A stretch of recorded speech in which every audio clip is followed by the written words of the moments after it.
شريف، يا شريف. عاوز ايه من شريف يا راجل؟ عايز اطمن عليه. ما رجعش لسه لحد دلوقتي؟ ده اتأخر قوي.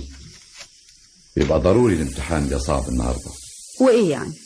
ده يخليك تقلق للدرجه دي؟ ازاي ما اقلقش يا كريمة؟ دي اخر سنة، هياخد البكالوريوس السنة دي. يا ريت اشوف قلبك مشغول كده على ابنك ناجي. ناجي ده ابنك انتي وابنك كمان، لكن شريف بقى ابن رئيفة الله يرحمها. يا ريت ناجي كان طالع زي شريف. عاوز تقول ايه؟ اني ما عرفتش اربي ابني؟ حضرتك افسدتيه بدلعك. كنت عاوزني اقسى عليه؟ هو انا حيلتي غيره؟ وفكرك ده سبب يخليك تشجعيه عشان يسيب دراسته؟ انت غني وهو مش محتاج عشان يشتغل. الزمن غدار يا كريم. على اللي ما حلتوش حاجة، لكن انت عندك عمارتين فيهم كل الضمان. الضمان في المؤهل مش في العمارات. ده رأيك؟ طبعا. خلاص، اهو ابنك شريف هياخد البكالوريوس، تبقى العمارتين من نصيب ناجي اللي معه الشهادات. نعم. الله، انت مش لسه قايل دلوقتي ان الضمان في الشهادة؟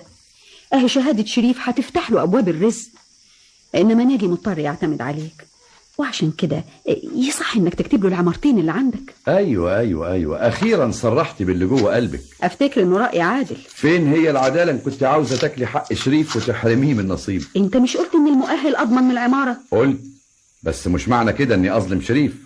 انا هوزع العمارتين عليهم كل واحد عمارة. طب وانا في النصيب؟ انت تشتركي مع ابنك في عمارته. معنى كده ان شريف ابنك يطلع بنصيب الاسد يستفرد بعمارة لوحده؟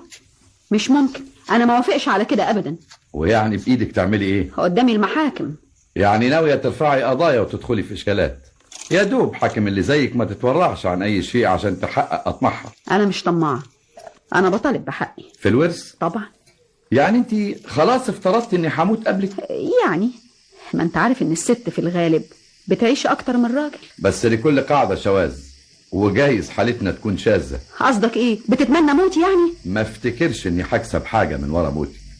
لا حيلتك عقار ولا حيلتك رصيد في بنك اطمع فيه. وانا اللي هكسب وعشان كده بتمنى موتك؟ ما هو واضح اهو.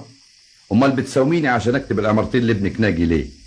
حضرتك طبيتي بلسانك ووقعتي. انت فاكرني بتأمر على ابنك شريف ولا ايه؟ انا مش فاهمه ايه الداعي لسوء الظن بتاعك ده كان مجرد اقتراح، وانت حر تقبله ولا ما تقبلهوش.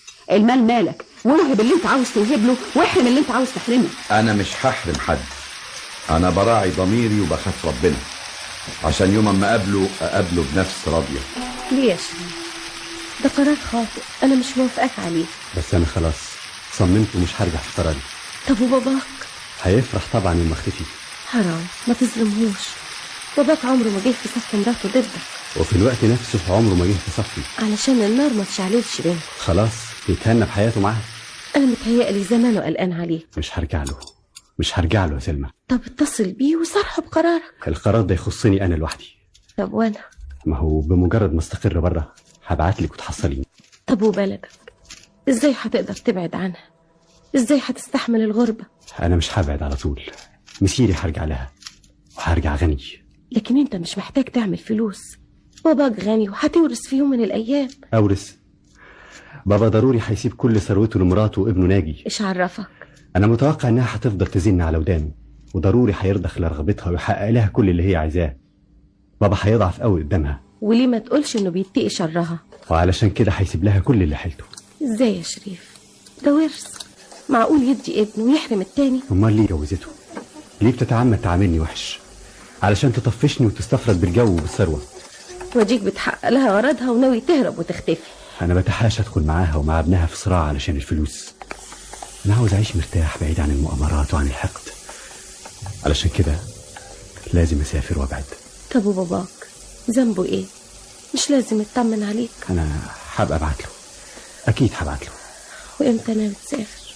انا هنزل ضيف على واحد صاحبي مؤقتا، وتو النتيجه مظهرت اكون جهزت اوراقي واسافر على طول. طب انت يا ترى مطمن من النتيجه؟ الحمد لله، والا ما كنتش قررت اسيب البيت.